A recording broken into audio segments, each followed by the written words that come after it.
BJP चुनाव जीतती नहीं है, बीजेपी चुनाव चोरी करती है। कई लोगों को इस देश के अंदर लगता है कि अब तो ईवीएम में गड़बड़ी हो गई, वोट डाल के क्या फायदा है। भगवान कह रहा है बिल्कुल नहीं, वोट डालने जाओ, ईवीएम को मैं संभाल लूंगा। लेकिन कल जो कुछ सुप्रीम कोर्ट के अंदर घटा उससे कुछ ज्यादा ही बड़ा था। ऐसे लगा जैसे उस सुप्रीम कोर्ट के अंदर भी कहीं ना कहीं श्री कृष्ण मौजूद थे। हमने भी तो रामलीला मैदान में आंदोलन किया था, रामलीला मैदान दे दो, बैठ जाएंगे बेचारे। अपना अधिकार, अपनी आवाज उठाने का तो सबको अधिकार है। आर्टिकल 19 के अंदर संविधान के किसानों को नहीं आने देते, ना उनकी फसलों का दाम। वो क्या मांग रहे हैं? वो कह रहे हैं कि हम जो फसल पैदा करते हैं हमें अपनी फसलों का पूरा दाम मिलना चाहिए। बिल्कुल मिलना चाहिए। फसलों का दाम भी नहीं देंगे, प्रोटेस्ट भी नहीं करने देंगे। आज इस देश का युवा बेरोजगार है, उसको नौकरी देने के इनके पास कुछ नहीं है, दर दर की ठोकरें खा रहा है। व्यापारी बुरे हाल है, महिलाएं, उनका घर का खर्चा नहीं चल रहा। महंगाई इन लोगों ने इतनी ज्यादा कर दी। और एक गरीब दिल्ली के अंदर हम देख रहे हैं कि झुग्गियां एक के बाद एक झुग्गियां तोड़ी जा रही है। तो खुलेआम इतना अधर्म हो गया, खुलेआम इतना चारों तरफ इतना ज्यादा अधर्म हो गया कि अब भगवान ने तय किया कि मुझे अवतार लेना पड़ेगा। समय आ गया जब मुझे उत्पन्न होना पड़ेगा और पिछले मुझे हस्तक्षेप करना पड़ेगा। और पिछले कुछ दिनों की घटनाएं ये दिखाती हैं कि भगवान ने सीधे तौर पे हस्तक्षेप करने की और उत्पन्न होने का निर्णय ले लिया है।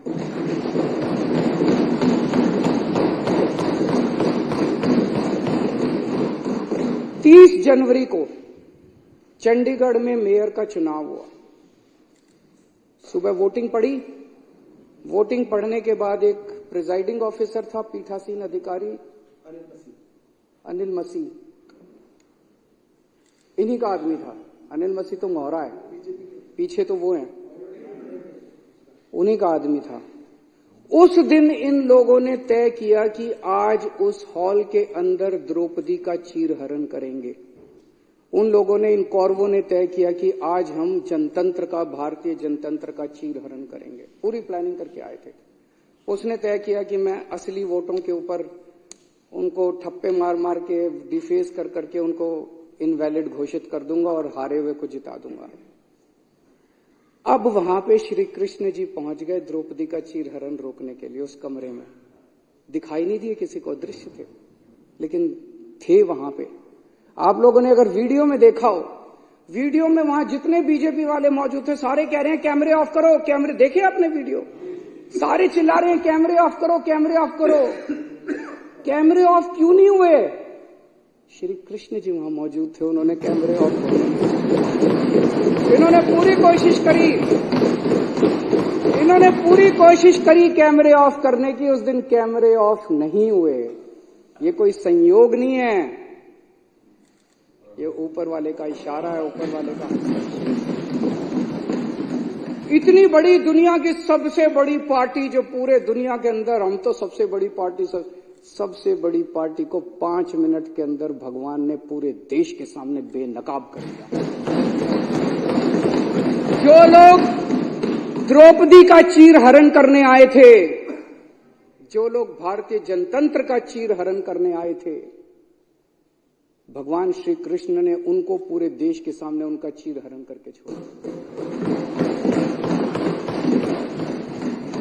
और अध्यक्ष महोदय, उसके बाद की जो घटनाक्रम है, जिस तरह से सुप्रीम कोर्ट के अंदर ये मामला चला, हम लोग अदालतों को मंदिर की तरह मानते हैं। न्याय देना भगवान का काम है, न्याय भगवान देता है। इसलिए जज को भगवान का, जब जज अपनी कुर्सी पे बैठ के फैसले सुनाता है तो कहा जाता है कि एक तरह से भगवान फैसला सुना रहा है।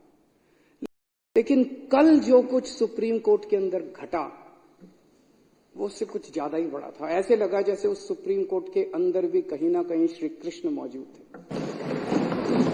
ऐसे लगा जैसे वहां सुप्रीम कोर्ट के अंदर भी भगवान मौजूद थे। ऐसे लगा जैसे चीफ जस्टिस ऑफ इंडिया के अंदर भगवान बोल रहे थे। ऐसे लगा जैसे चीफ जस्टिस ऑफ इंडिया के जुबान के ऊपर भगवान बैठे हुए थे, भगवान उनके जरिए बोल रहे थे।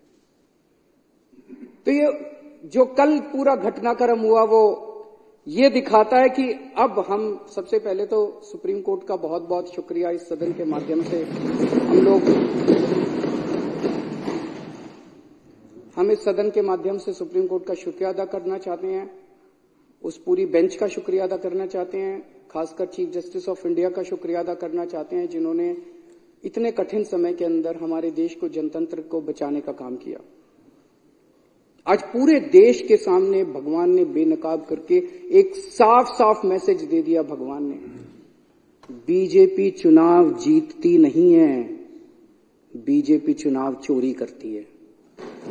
पूरे देश के सामने सबने वीडियो देखा है, सबने किस तरह से सुप्रीम कोर्ट का आदेश सुना है, सबने पूरे पिछले एक महीने के घटनाक्रम ने पूरे देश के सामने इस पार्टी का चीरहरण करके छोड़ दिया कि बीजेपी चुनाव जीतती नहीं है, बीजेपी चुनाव चोरी करती है।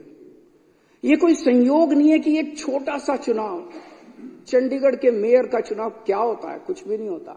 हमने तो ऐसे सोचा था उस दिन कि ऐसे ही हो जाएगा, हमें तो एक छोटे से चुनाव ने पूरे देश के अंदर सारे देश को हिला दिया। कुछ ना कुछ तो भगवान बताने की कोशिश कर रहे हैं, संदेश देने की कोशिश कर रहे हैं, तो भगवान का संदेश है, मैं आ गया हूं।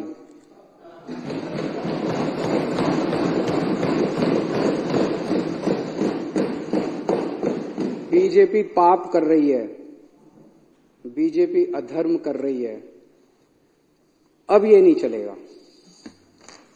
जिन लोगों को लगता था बीजेपी हार नहीं सकती, भगवान ने दिखा दिया कि अगर चंडीगढ़ के मेयर का चुनाव हार सकती है तो बीजेपी देश का चुनाव भी हार सकती है। भगवान ने पूरे देश को एक कॉन्फिडेंस देने की कोशिश करी है कि हिम्मत मत हारो, खड़े हो, तुम लोग एक बहुत बड़े देश के निवासी हो, भारत के लोग एक बहुत बड़ी संस्कृति, हमारा कल्चर 3000 4000 साल पुराना है, डर के मत बैठो, खड़े हो, आप अपना कर्म करो, तुम लोग अपना कर्म करो। कई लोगों को इस देश के अंदर लगता है कि अब तो ईवीएम में गड़बड़ी हो गई, वोट डाल के क्या फायदा है। भगवान कह रहा है बिल्कुल नहीं, वोट डालने जाओ, ईवीएम को मैं संभाल लूंगा। सारे जने वोट डालने जाओ, कोई बिना वोट के मत रहना, वोट डालने जाओ, आवाज उठाओ, प्रदर्शन करो, इनके खिलाफ खड़े हो, भगवान तुम्हारे साथ है। जैसे भगवान ने इनको बेनकाब किया चंडीगढ़ के चुनाव में, भगवान आने वाले समय में भी इनको बेनकाब करेगा और सत्य का साथ देगा। हताश होकर मत बैठो। ये धर्म और अधर्म की लड़ाई है, ये पाप और पुण्य की लड़ाई है। अब आप लोगों को तय करना है कि आप धर्म के साथ हो कि आप अधर्म के साथ हो, आप पाप के साथ हो कि आप पुण्य के साथ हो। जब पांडवों को वनवास जाना पड़ा तो एक बार तो लगा कि अधर्म जीत गया। जब भगवान राम को वनवास जाना पड़ा एक बार तो लगा कि अधर्म जीत गया।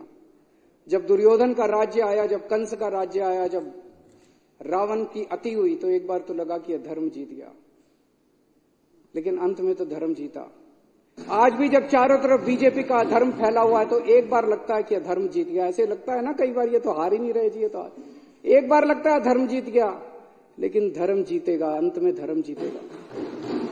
जो जो धर्म के साथ हैं, जो जो देशभक्त हैं, जो जो पुण्य के साथ हैं, जो जो लोग भगवान राम के भक्त हैं, जो जो शिव जी के भक्त हैं, जो जो हनुमान जी के भक्त हैं, जो जो श्री कृष्ण के भक्त हैं, वो देश के साथ हैं और बीजेपी के खिलाफ हैं।